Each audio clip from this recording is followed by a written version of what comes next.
Mana besar nih. Assalamualaikum warahmatullahi wabarakatuh.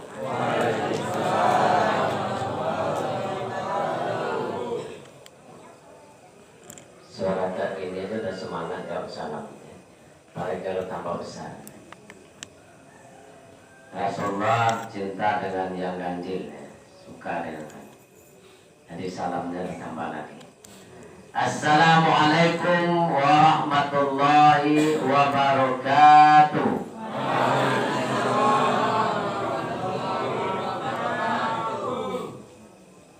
Alhamdulillahirabbil alamin, hamdan hamidin, hamdan syakirin, hamdan na'imin, wa bihi nasta'in ala umuri dunya waddin.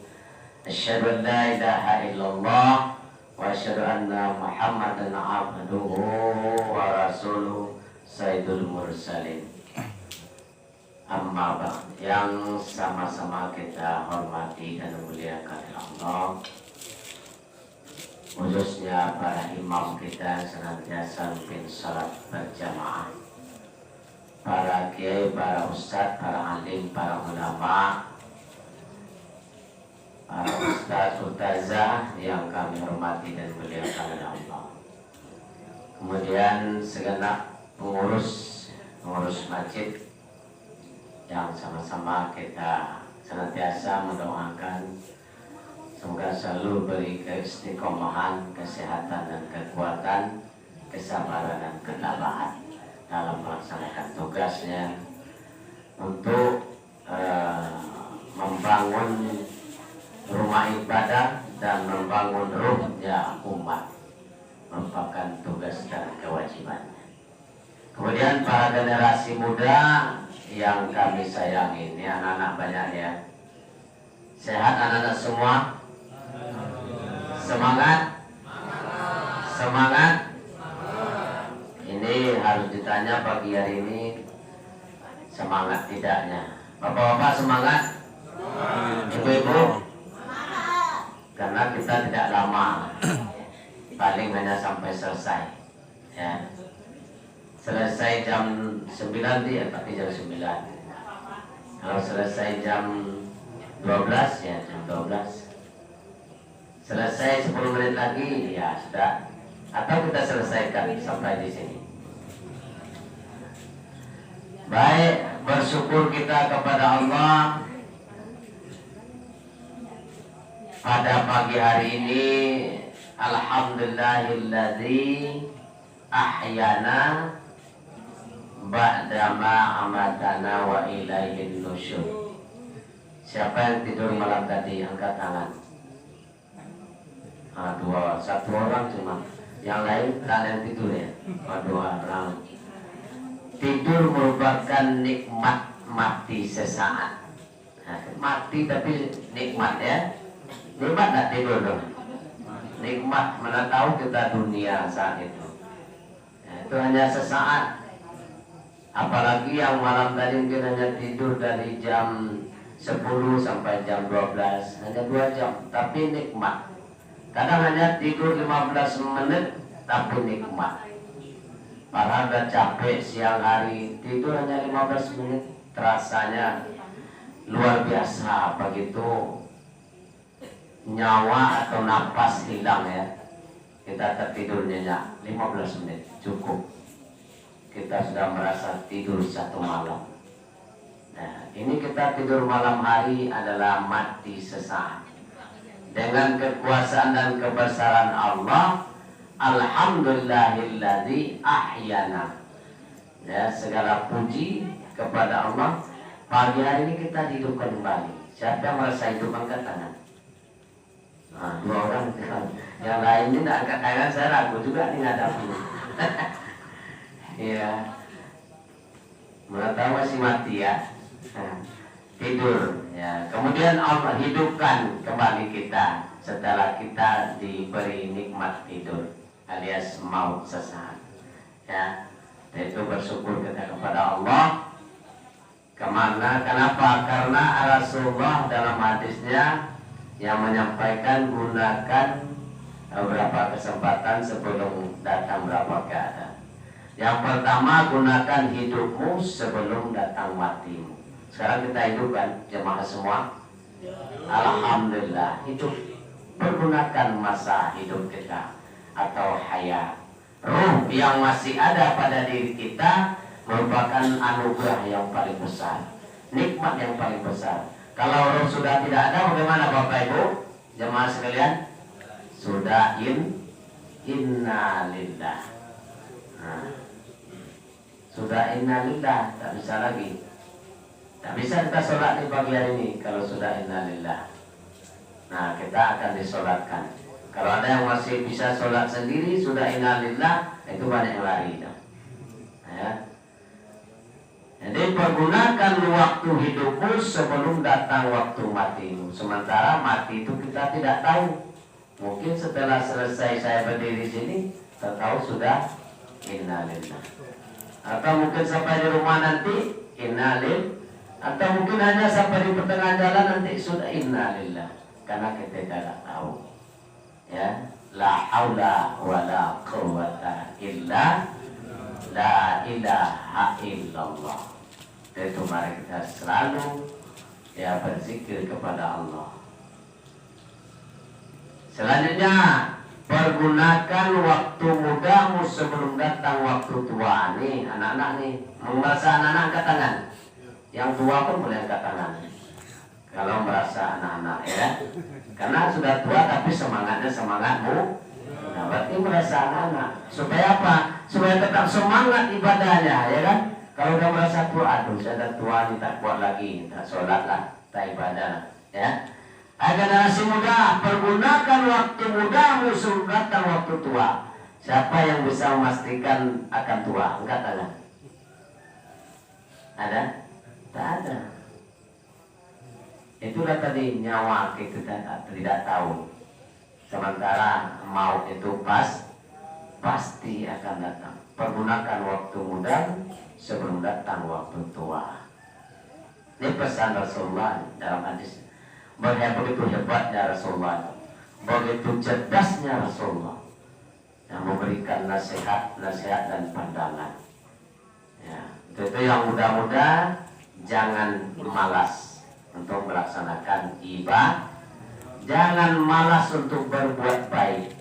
Nah, berbuat baik itu tidak hanya ibadah saja. Mengingatkan temannya, hei jangan ganggu kawan, ya kan? Yang kecil-kecil yang masih muda-muda, jangan ganggu kawan. Itu sudah berbuat baik. Misalnya kawan selalu main HP aja dari pagi sampai sore sampai malam, yang ditengoknya yang bukan-bukan, ingatkan, itu sudah terbaik generasi muda. Ya, kita sudah jelas itu kalau bahasa orang bijak, mumbang jatuh, kelapa jatuh. Anak-anak tahu mumbang? Kalau anak sekarang nggak tahu, kan orang kota ya. Kalau orang kampung tahu. Mumbang itu ada butik kelapa, ya, butik kelapa. Mumbang jatuh, kelapa jatuh. Nah, mumbang itu bayarnya sebesar ini. Nah, tuh apa namanya mumbang, mumbang kelapa atau butik kelapa. Dia jatuh, artinya masih muda, tetap meninggal. Kemudian kelapa jatuh. Kelapa itu udah besar, ya, udah besar, sudah bisa dimanfaatkan. Apa itu kelapa muda, apa itu kelapa yang tua, apakah kelapa yang kering. Nah, dia jatuh. Yang masih hijau, yang sudah besar bisa diminum ke airnya, dia jatuh. Artinya yang remaja juga meninggal. Saat remaja meninggal. Saat sudah tua pun meninggal. Mana yang tua? Kelapa yang sudah kering kulitnya, ya kan? Itu ibarat orang yang tua meninggal. Ibarat ke manusia, artinya mungkin sudah keriput, ya, sudah keriput wajah, keriput kulit. Nah, masih kita kadang memikirkan dunia. Begitulah indahnya dunia. Dunia itu sangat menarik karena dunia adalah perhiasan. Itu kita hati-hati dengan dunia. Nah, kemudian pergunakan waktu lapangmu sebelum datang waktu sempit. Hari ini, pagi ini Allah berikan waktu lapang. sehingga kita bisa hadir di sini untuk melaksanakan ibadah. Ya Bapak Ibu ya, semua jemaah yang dirahmati Allah Subhanahu wa taala. Itu kita pergunakan dengan baik. Waktu lapang, sebab kalau sudah kita sibuk bekerja, gimana mau pergi sholat, saya kerja belum selesai. Sementara sholat itu perintah Allah, hukumnya wajib, ditinggalkan berpahala. Oh salah, berarti kita masih bangun. Saya takut ada yang tertidur. Dan kalau ditinggalkan berdosa, dilaksanakan berpahala, itulah namanya wajib. Tapi kalau kita beribadah, ingat, jangan mengharapkan pahala. Kenapa tidak mengharapkan pahala? Setelah ini, setelah pesan-pesan berikut ini kita bahas. Ya. Kemudian pergunakan waktu kayamu sebelum datang waktu miskin. Ya. Artinya apa? Gunakan kekayaan kita, apakah kaya harta, apakah kaya daripada rezeki yang diberikan oleh Allah. Artinya termasuk kaya dalam jiwa yang sehat, itu termasuk kekayaan, nikmat ya. Pemikiran yang waras itu adalah kekayaan. Kekayaan kalau orang dalam bentuk ilmu, kalau di negara namanya kekayaan intelektual ya, orang cerdas. Ya, pergunakan waktu kaya sebelum datang waktu miskin. Tidak ada bisa. Apa gunanya yang kaya itu? Adalah membantu orang yang membutuhkan. Jangan dibantu orang yang tidak membutuhkan, percuma, sia-sia. Jadi itu berhati-hati dalam menggunakan kekayaan. Semoga tidak sia-sia. Gunakanlah kekayaan untuk yang bermanfaat, termasuk jadikan fasilitas untuk meningkatkan ibadah. Kalau sudah meningkat ibadah kita, itu menunjukkan meningkatnya iman dan takwa. Tetapi kalau kita sudah sibuk dengan harta, berarti iman kita menurun. Memang iman itu ada masanya naik, ada masa menurun, ada masanya stabil ya. Stabil, rajin dia terus sholat. Besok tidak, berarti menurun. Ya, kemudian lama-lama makin berkurang. Selanjutnya, pergunakan waktu sehatmu sebelum datang waktu sakit. Pagi hari ini kita alhamdulillah dalam keadaan sehat ya, sehat semua. Dan alhamdulillah saya sendiri juga dalam keadaan sehat. Makanya bisa sampai ke sini dengan nikmat yang besar, nikmat yang diberikan oleh Allah Subhanahu wa taala. Baik, demikian pesan Rasulullah menyampaikan kondisi dan keadaan kita. Pergunakanlah keadaan tadi sebelum datang, pergunakan kesempatan tadi sebelum datang berapa keadaan. Nah, itu udah pasti itu kita lalui. Namun yang namanya ajal kita tidak bisa memastikan. Termasuk tua tadi, tua belum tentu ditemui oleh generasi muda. Maka tadi dibilang mungkin pulang dari sini kita sudah inalil. Mungkin nanti sedang main-main, lari-lari, kejar-kejaran, tarik ke kawat, rupanya tertarik nyawanya, meninggal. Ya. Untuk itu bersyukur kepada Allah dengan ucapan Alhamdulillah. Bersalawat kita kepada Nabi dengan ucapan Allahumma salli ala Muhammad wa ala ali Muhammad. Bapak Ibu para jemaah subuh yang dirahmati Allah Subhanahu wa taala. Izinkan sedikit kami menyampaikan ilmu untuk berbagi. Maaf para, kalau ada di sini jemaah tabligh, ada jemaah tabligh kan? Yang ilmunya selalu dibawa kemana-mana untuk mengajak umat amar ma'ruf nahi mungkar. Ya. Jemaah tabligh itu merupakan awal dari perjalanan dakwah oleh Rasulullah. Dari sahabat, dari saudara, dari keluarga. Barulah dakwah itu terang-terangan berapa tahun. Ya, terang-terangan itulah baru. Oh manusia, kita wajib beribadah kepada Allah, kita wajib menyembah Allah. Itu sudah dakwah secara terang-terangan. Ya, awalnya datang ke rumah sampaikan, datang lagi ke rumah satu sampaikan, yuk ibadah, yuk sholat, yuk berbuat baik. Tuh, kalau sekarang sudah kita terang-terangan, karena itu sudah sejarahnya Rasulullah dalam berdakwah. Nah, untuk itu pada pagi hari ini, adapun judul kuliah subuh ya, atau kultum subuh. Ini kultum subuh ya, ya Bapak Ibu semua. Oh, ceramah subuh. Kalau kultum subuh kita tutup, karena sudah berapa menit. Coba lihat jamnya. Kalau jam saya sudah jam 8 kurang 3 jam. Sama ya?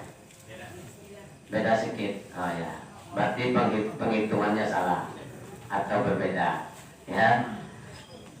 Jadi kewajiban dalam menuntut ilmu. Menuntut ilmu itu setiap kita adalah wajib. Talibul ilmu ada oleh muslim. Ya. Menuntut ilmu itu wajib bagi setiap muslim. Muslim itu berarti laki-laki dan perempuan. Nah, anak-anak menuntut ilmu wajib, ya. Kenapa wajib menuntut ilmu? Mak ngomong aja, untuk berlari pasti ada ilmunya, ya kan? Misalnya mau pacu lari, nah, ada ilmunya. Kalau tak ada ilmunya, kemana mau pandai lari? Lari dalam artian lari yang berhasil, ya, meraih prestasi. Nah, kalau orang Indonesia yang paling laju lari ini siapa? Hah? Nah, yang hobi olahraga mana ini? Yang dari timur sana siapa? Zuhri. Nah, itu pelari dunia untuk Indonesia. Di Indonesia dia paling laju. Juara dia di internasional. Nah, tingkat dunia. Dan kita itu ilmu tuh, kita harus tahu juga. Orang cerita olahraga kita tahu sedikit, ya. Orang cerita bola kita juga tahu, ya. Bintang bola adanya Messi, Ronaldo, ya. Ya. Jadi dalam menuntut ilmu, yang pertama yang harus kita perhatikan adalah niat. Pada pagi hari ini, maaf kita sama-sama berbagi ilmu pengetahuan. Innamal a'malu binniyat. Setiap amal atau pekerjaan itu tergantung kepada niat. Pada pagi hari ini kita ibadah, niatnya apa tadi? Usolli pada zuhri, ya. Nana. Oh, subuhi. Itu ilmu. Ya. Niat, kalau niat kita sholat subuh, maka dapatlah amal ibadah subuh. Tapi kalau sholat zuhur dibilang, berarti dah lari itu, karena belum waktunya zuhur. Sah tak sholatnya? Sah tak sholatnya? Kalau sholatnya niatnya sholat zuhur, tidak, karena tidak waktunya. Itu ilmu. Walaupun seperti itu ilmu, ya, sedikit sholat ibadah yang tidak pada waktunya tidak sah. Itu mari kita selalu berniat menuntut ilmu dengan ikhlas, ya. Ikhlas dalam menuntut ilmu. Termasuk pada pagi hari ini mendengarkan ceramah subuh. Ikhlas apa tidak? Mana tahu dipaksa oleh orang tuanya. Kamu datang tuh orang ceramah subuh. Nah, berarti itu namanya dipaksa. Kalau dipaksa pasti ada dongkol. Kalau sudah dongkol, maka ilmu yang akan dipelajari, yang akan didengar tidak masuk. Ya. Masuk tapi hilang lagi karena terpaksa.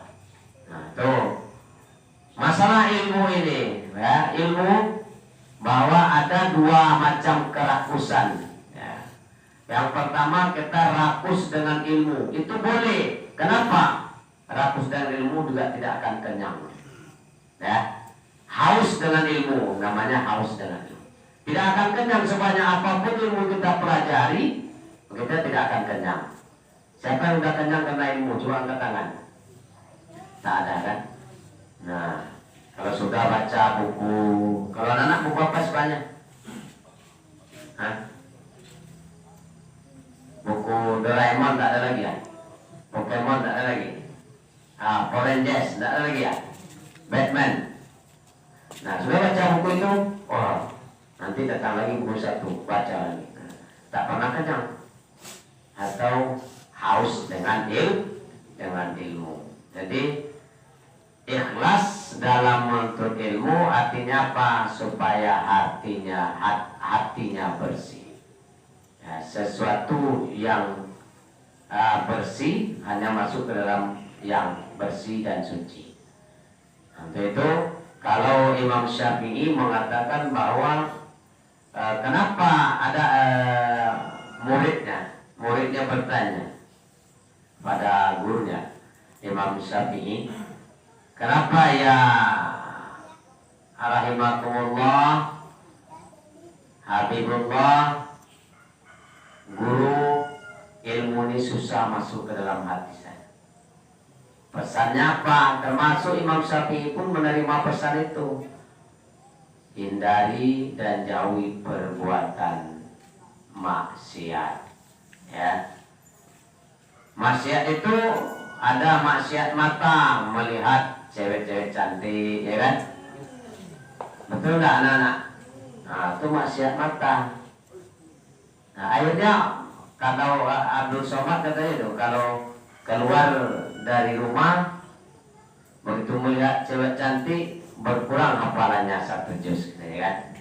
Nah, jadi memang itu betul, mata kita harus dipelihara kalau kita sudah dalam rangka mempunyai ilmu pengetahuan. Jaga mata, apalagi kalau kita menghafal Al-Quran, jaga mata, jaga pandangan kita. Itu disampaikan Abdul Somad itu benar itu. Kalau kita berbuat jahat sedikit saja dalam kehidupan sehari, kalau Al-Quran sudah kita hafal, dia akan hilang. Ya, akan hilang. Kalau tak percaya, tak usah praktekkanlah. Ya, yang jelas kalau menghafal Quran, hafal saja. Penting jaga kebersihan. Ya. Kemudian rakus dengan harta. Rakus dengan harta pun juga tidak akan kenyang. Sibuk kumpulkan harta, beli ini, cari ini, usahakan ini, ya. Apalagi mengumpulkan harta dengan cara yang tidak baik, ya. Rezeki yang tidak baik dengan jalan yang tidak baik, tambah tidak akan puas. Makanya manusia sekarang banyak yang serakah tapi mendapatkan harta yang tidak barokah. Kita lihat sendiri saja bagaimana perkembangan negara kita. Orang-orang yang serakah, lihat saja kehidupannya. Tak usah yang korupsi, orang yang kaya normal saja, yang kaya dengan cara yang baik, hidupnya juga tidak tenang. Apa contohnya tidak tenang? Banyak orang kaya yang hidupnya, rumahnya dijaga oleh security, ya kan? Rumahnya pakai satpam. Berarti itu orang tak tenang hidupnya tuh, ya. Jangan bangga, oh dia kaya pakai satpam. Artinya belum tentu kaya. Karena ketakutan, itu aja ketakutan, harus ada security, ya. Jadi yang menikmati kekayaannya orang lain, bukan dirinya. Buktinya apa? Setelah dia meninggal, maka orang lain yang mendapatkan harta. Yang kita dapatkan apa?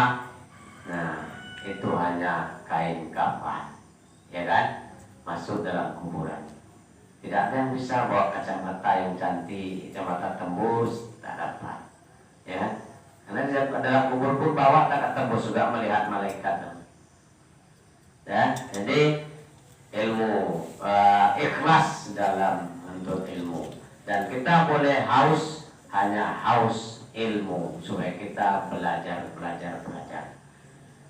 Dan haus harta, kalau serakah tidak boleh. Tapi kalau haus harta untuk kebaikan silakan. Tapi ingat garisnya, ajaran Islam cari dengan cara yang baik. Usahakan dengan cara yang baik dan gunakan untuk yang baik. Walaupun kita sudah berhasil mengumpulkan, gunakan untuk yang baik.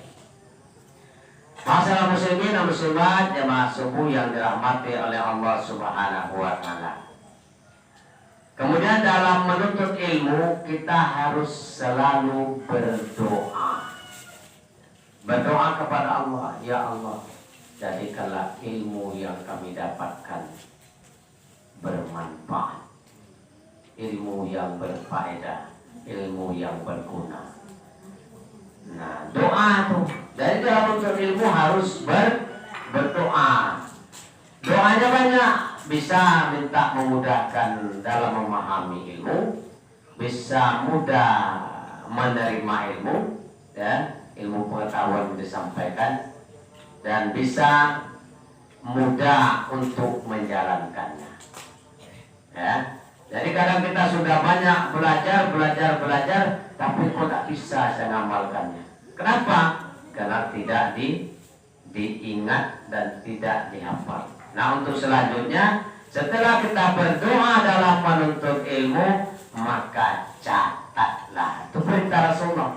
Catat setiap kita menuntut ilmu, catat. Itu perintah dalam hadisnya. Jadi kita tulis, artinya apa? Supaya jangan lupa. Kalau lupa bisa dibaca kembali yang sudah kita tulis. Nah, kalau tidak seperti itu, banyaklah orang yang lupa. Untuk itu maka dikatakan al-ilmu bil sudur la ilmu bil kitab. Ilmu itu di hati atau di otak, bukan di kitab. Kitab itu hanya pegangan untuk kita kembali apabila lupa. Jadi baca kitab, pindahkan ilmunya. Pindahkan kemana? Ke hati, disimpan. Kalau ilmu sudah tersimpan di hati, dimanapun kita ingin beramal, kita bisa melakukan, bisa mengamalkan. Nah, untuk itu yang selanjutnya dalam menuntut ilmu, setelah berdoa, setelah dengan ikhlas, setelah berdoa, kemudian dicatat, selanjutnya diamalkan. Ya, kalau tidak diamalkan, maka juga cepat lupa, sia-sia. Apalagi ilmu ibadah. Ilmu ibadah itu memang prakteknya yang utama. Nah, jadi ilmu agama itu intinya adalah praktek. Jadi belajar sholat di sekolah, ya, belajar sholat di majelis taklim, belajar sholat dengan jemaah tabligh, itu kan dipraktekkan langsung, ya kan? Menghafal ayat itu dipraktek. Kalau tidak dipraktekkan, maka dia akan hilang. Artinya diamalkan. Praktek itu adalah dalam rangka mengamalkan ilmu pengetahuan. Nah, itu selanjutnya orang yang berilmu pengetahuan akan diangkat derajatnya. Arti ilmu pengetahuan yang diamalkan. Bismillahirrahmanirrahim. Yarfa'il lahu alladzina amanu minkum walladzina utul ilma darajat. Allah mengangkat, ya, derajat orang-orang yang berilmu, artinya ilmu yang diamalkan. Nah, kita contoh saja kehidupan orang yang berilmu dan mengamalkan. Nah, lihat orang-orang yang menyumbang dan membantu pembangunan masjid ini. Tengok kehidupannya. Lihat aja jemaah kita sendiri. Kita tak perlu sebut orangnya. Kita tidak perlu sampaikan orangnya. Keluarga siapa. Jelas pembangunan masjid ini adalah orang-orang yang mengamalkan ilmu dan melaksanakan perbuatan baik. Perbuatan baiknya apa? Adalah bersedekah, berinfak, menyumbang, membantu pembangunan masjid. Kenapa dia dapat harta yang banyak? Karena ilmu yang diamalkan. Nah, anak-anak kalau ingin sukses, nah, apa yang diamalkan? Amalkan pesan dan nasihat orang tua. Nah, kalau kamu sekolah, belajar dengan baik. Belajar dengan baik. Jangan pusing, jangan ganggu orang, jangan ganggu teman, ya. Itu ilmu akan dapat mudah dipahami dan mudah dimengerti. Itu semoga apa yang disampaikan pada pagi hari ini bermanfaat buat diri saya dan bermanfaat untuk kita semua. Jadi ilmu itu akan mengangkat derajat kita apabila diamalkan. Ya, ibadah diamalkan akan mengangkat derajat. Membaca Al-Quran, ya, bagi anak-anak TPQ ini, ya, jangan lupa Al-Quran. Walaupun sudah dari wisuda nanti, wisuda dari TPQ baru kelas 6 atau tamat SMP, jangan berhenti, karena menuntut ilmu itu sepanjang hayat, ya, sepanjang hayat. Selagi ruh ada di dalam kerangka jasad atau tubuh kita, wajib menuntut ilmu, wajib belajar. Nah, tuntutlah ilmu mulai dari ayunan sampai ke liang lahat. Nah, ada juga hadisnya, tuntutlah ilmu itu walaupun ke negeri Cina. Aguyonnya sekarang tak susah lagi ke negeri Cina sana, ke Korea, kemana gitu, ya, karena sudah banyak Cina di sini, belajar aja sama orang Cina sini, ya. Tapi belajarnya yang baik. Misalnya buat es krim, ya, belajar sama Cina. Dan kalau kita tak pandai buat jamu apa namanya, obat-obatan, itu Cina yang hebat, ya kan? Belajar. Jadi tak payah lagi ke Cina sana, cari aja orang Cina sini, bergaul dengan Cina baik-baik, dapat tuh ilmu buat es krim. Karena Cina aja dengan jual es krim kaya aja kan. Nah, itulah ilmu. Kalaupun dah nuntut ilmu buat es krim ke orang Cina, tapi tak diamalkan juga tak dapat. Nah, ibu-ibu aja masak, kalau tak diamalkan sesuai dengan ilmunya, tak enak.